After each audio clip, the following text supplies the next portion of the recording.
నమస్కారం. ప్రతిరోజులాగానే ఈ రోజు కూడా రుచికరమైన వంటకాలని మీ అందరికి ఇంట్రడ్యూస్ చేయడానికి రెడీగా ఉంది రుచిచుడు. హాయ్ ప్రియాంక గారు. హాయ్ అండి.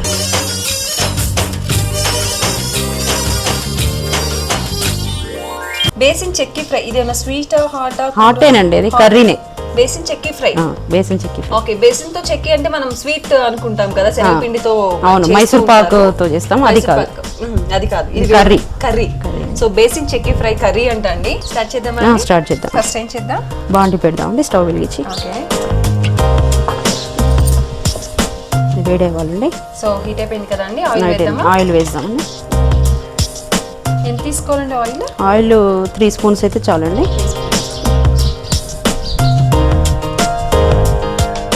హోల్ గరం మసాలా అండి ఇది. ఓకే, గరం మసాలా యాడ్ చేయాలా? మనకి పోపు స్టవ్ సిమ్ చేద్దామండి. అవసరం ఉండదా అండి? ఇంకా అవసరం లేదండి. ఆనియన్స్ అండి.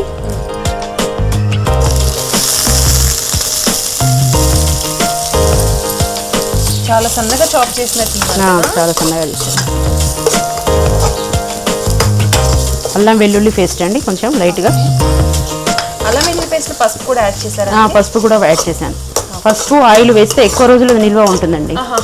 మనం స్టోర్ చేసుకోవడానికి ఇది బాగుంటుంది. అలా పసుపు ఆయిల్ ఎక్కువ వేస్తే అది ఎక్కువ రోజులు రెగ్యులర్ గా ఇంట్లో ఇన్ని పనులు ఉంటాయి, ప్రతిరోజు దాన్ని ప్రిపేర్ చేసుకోవడం చాలా కష్టం. కాబట్టి ఇలా చేసుకొని ఫ్రిడ్జ్ లో స్టోర్ చేసుకుంటే ఉంటుంది, చాలా రోజులు నిల్వ ఉంటుంది. ఇది కొంచెం మెంతి కూర అండి. ఓకే, సో మెంతాకు కూడా వేయాలి. మెంతాకు కొద్దిగా, కరివేపాకు లైట్గా, పసుపు అండి చిటికెడు, ఒక స్పూన్ కారము, టేస్ట్కి సరిపడినంత కారం, ఉప్పు తగినంత.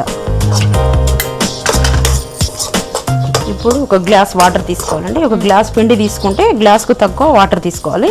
ఓకే, అంటే కొంచెం తక్కువ క్వాంటిటీలో వాటర్ తీసుకోవాలి. ఓకే,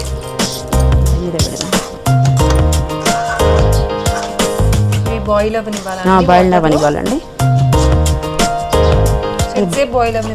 కొంచెం ఇట్లా మామూలుగా 1 minute 2 minutes అయితే చాలండి. మామూలుగా వేడవ్వగానే కొంచెం లైట్గా ధనియాల పొడి వేసి. అంటే ఇలాంటి స్పెషల్ కర్రీస్ కన్నీ కూడా మనం ఈ ధనియాల పౌడర్ కావచ్చు, గరం మసాలా ఇలాంటివన్నీ కూడా యాడ్ చేస్తేనే డిఫరెంట్గా ఉంటుంది. 2 minutes అయితే ఇవన్నీ కూడా బాయిల్ అయిపోయి ఫ్లేవర్స్ అన్ని కూడా పట్టేస్తాం. ఇది బాయిల్ అయ్యాక నెక్స్ట్ ప్రాసెస్ ఏంటండి? ఇది ఒక ప్లేట్కి ఆయిల్ రాసుకొని పిండిని ఆ ప్లేట్లో వేయాలండి. వేసేసి పీసెస్ లాగా కట్ చేయాలి, చెక్కీలాగా. ఇది పిండి దీంట్లో వేయాలి. పిండి దీంట్లో వేసేయాలి. ఒక 2 minutes ఈ పిండిని ఆ వాటర్లో ఉడికిచ్చేసేయాలి. ఓకే, శనగపిండిని దాంట్లో వేసి ఉడికిచ్చేసేయాలి. ప్లేట్కి ఆయిల్ రాసుకొని ఉడికిన పిండిని అందులో వేయాలండి. వేసి పీసెస్ చేయాలి. వేసిద్దామండి. వేడైపోయింది. సో ఇంకా అది వేస్తూ మిక్స్ చేస్తూ తిప్పండి. చేస్తూ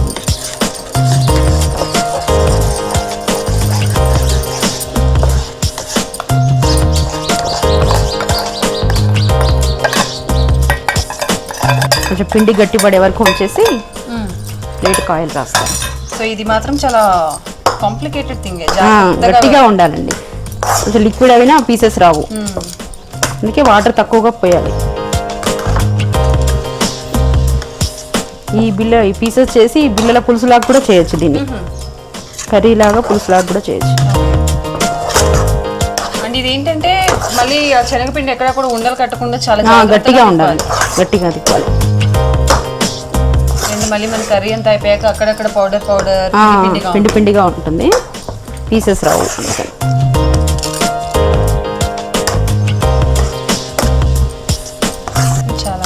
చాలండి. స్టవ్ ఆఫ్ చేద్దాం. ప్లేట్కి ఆయిల్ అప్లై చేయాలి.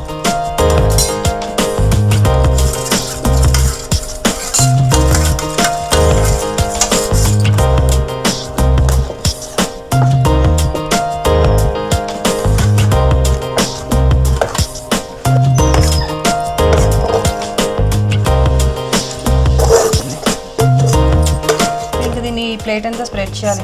చేసేయాలి.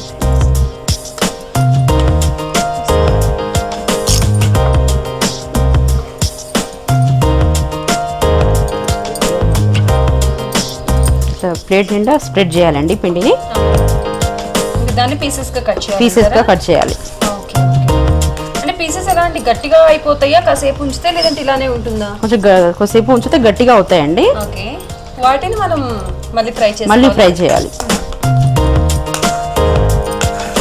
ఇంకా బిల్లల పులుసు అంటేనేమో ఓన్లీ శనగపిండినే ఇలా ఇదే పీసెస్ గా చేసి మామూలుగా పులుసు చేస్తాం కదండి, అలా పులుసు చేసి కొంచెం పులుసు చింతపండు దాంట్లో వేయడం. ఇది ఇలా అయిపోయిందండి. చాక్తో పీసెస్ చేద్దాం.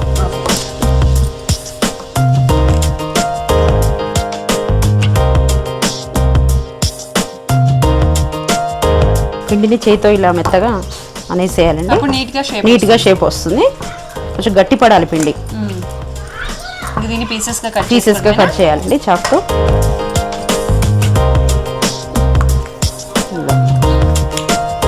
పీసెస్ చేసేసి మనం ఇంకా నెక్స్ట్ ప్రాసెస్ లోకి వెళ్ళడమేనండి. పక్కన పెట్టేసి స్టవ్ ఆన్ చేయాలి. Stove on.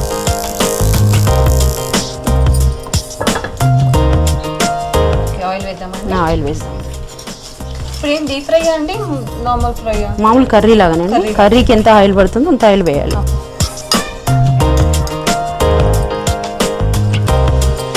ఒక 3-4 స్పూన్స్ ఆయిల్ అయితే చాలండి. నెక్స్ట్ ప్రాసెస్ వెళ్ళాలి. ఆయిల్ వేడి అవ్వగానే ఆనియన్స్ వేయాలండి. ఆనియన్స్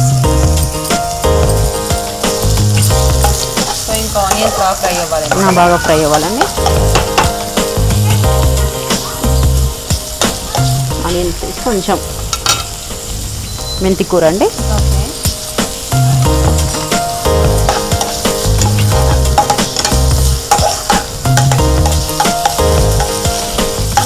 కరివేపాకు అంటే మనం వాటిలో కూడా వేసాం, మరి దీంట్లో కూడా కొంచెం వేస్తే బాగుంటుంది.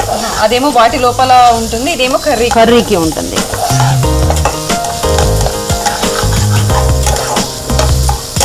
కొంచెం బ్రౌన్ కలర్ ఆనియన్స్ రాగానే ఆ పీసెస్ ఇందులో వేసి వేయించేయాలి. వాటర్ అలా అవసరం లేదండి, వాటర్ అవసరం లేదు. ఇది మనకి ఫ్రై లాగా వచ్చేస్తుంది. అది వేసేద్దామండి. ఇలా పీసెస్గా తీసేసి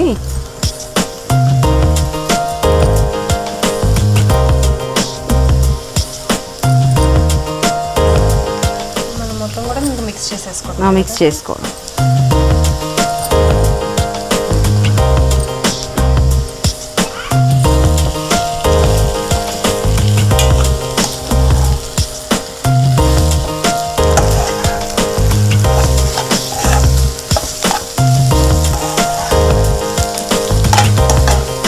కొంచెం శనగపిండి పచ్చిది కాబట్టి కొంచెం టైం తీసుకుంటుందండి. కొంచెం బాగా వేగాలి. వేగితేనే ఇది టేస్టీ ఉంటుంది. లేదంటే మళ్ళీ పచ్చిగా ఉంటుంది.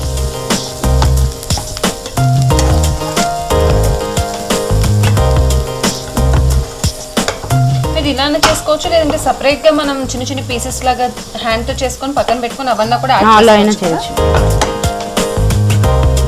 ఎంత టైం తీసుకుందో 5 minutes పడుతుందా? 5 minutes పడుతుందండి. ప్రాసెస్ రెడీ అయిపోతుందండి. ఫ్రై అవ్వడానికి ఒక 5 minutes పడుతుంది. వెయిట్ చేద్దాం. సో ప్రాసెస్ అంతా కూడా రెడీ అయిపోతుంది కదండి. అది కొంచెం ఫ్రై అయ్యేటప్పుడు లైట్ గా ధనియాల పొడి వేయాలండి పైన. ఓకే, సో ధనియాల పౌడర్ వేసి కలపాలంటారా? కలపాలండి.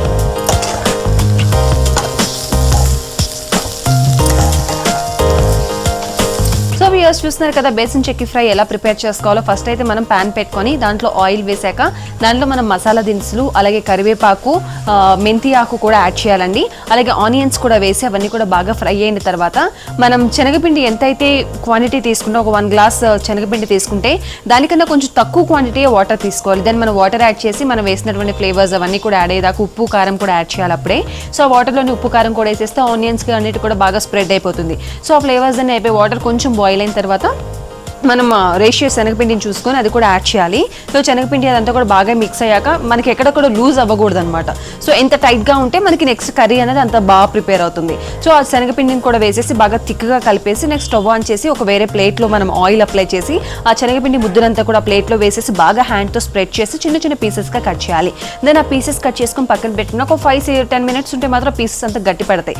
దెన్ మనం సేమ్ ప్రాసెస్ అనమాట, ప్యాన్ పెట్టేసి దాంట్లో ఆయిల్ వేసి ఆనియన్స్ బాగా ఫ్రై చేయాలండి. ఆనియన్స్ బాగా ఫ్రై అయిన తర్వాత దాంట్లో మనం మెంతి ఆకు కరివేపాకు కూడా యాడ్ చేయాలి. అవి కూడా బాగా యాడ్ చేసిన తర్వాత ముందుగానే ప్రిపేర్ చేసి పక్కన పెట్టిన శనగపిండి పీసెస్ ఉన్నాయి కదా, సో అవి కూడా దాంట్లో వేసేసి మొత్తం కూడా బాగా మిక్స్ చేయాలి. తర్వాత మనం కొంచెం దాంట్లో ధనియాల పౌడర్ కూడా యాడ్ చేసి బాగా మిక్స్ చేస్తే ఆ ఫ్లేవర్స్ అన్ని కూడా మొత్తం స్ప్రెడ్ అయిపోతాయి. ఇప్పుడైతే అక్కడ వరకు రెడీ అయిందండి. మరి నెక్స్ట్ ప్రాసెస్ ఏంటో చూద్దాం. కొంచెం లైట్గా కారం కూడా వేసుకోవచ్చు అండి పైన. మళ్ళీ శనగపిండికి వేసాం కదా పైన కర్రీకి మళ్ళీ లైట్గా, మళ్ళీ ఎక్కువ అవుతే కారం అవుతుంది కదా.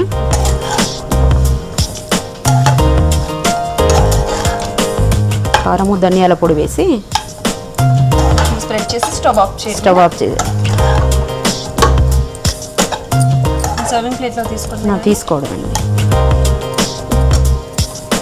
స్టవ్ ఆఫ్ చేశారు, తీద్దాం.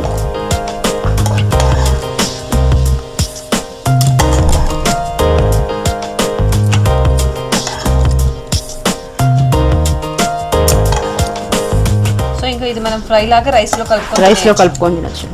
ఇది రైస్ లోకే బాగుంటుంది, రైస్ లోకి చపాతీలో కూడా బాగుంటుందండి. దట్ మెంతికూర లీవ్స్ కదా, ఇవి చాలా బాగా కనిపిస్తున్నాయి. బేసన్ చెక్కి ఫ్రై రెడీ అండి. టేస్ట్ చూడండి. తప్పకుండా అండి.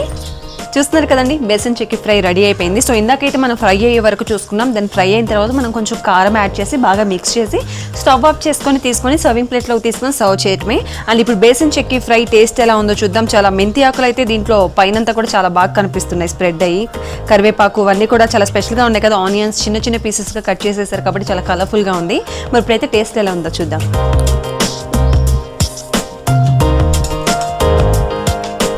బాగుందండి. మనకి శనగపిండి అరే పచ్చివాసన పోదేమో ఇంకా సేపు చేయాలేమో అని అనుకున్నాం.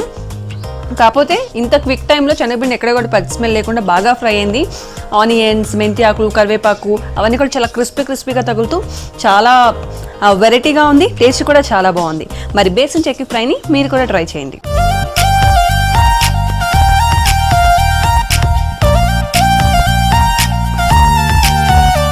సో ప్రియాంక గారు, బేసన్ చెక్కి ఫ్రై కూడా చాలా బాగుంది. మరి మీరు కూడా ఇలాగే రుచి చూడు కార్యక్రమంలో పార్టిసిపేట్ చేసి సరికొత్త వంటకాన్ని మా అందరికీ పరిచయం చేయాలనుకుంటే మీరు సంప్రదించవలసిన ఫోన్ నంబర్. మీరు కూడా రుచి చూడు కార్యక్రమంలో పాల్గొనాలనుకుంటున్నారా? అయితే మీరు సంప్రదించాల్సిన ఫోన్ నంబర్ 9010230555. చూసారు కదండి ఈనాటి రుచి చూడు. రేపటి కార్యక్రమంలో సరికొత్త వంటకాలతో మళ్ళీ మీట్ అవుదాం. By by.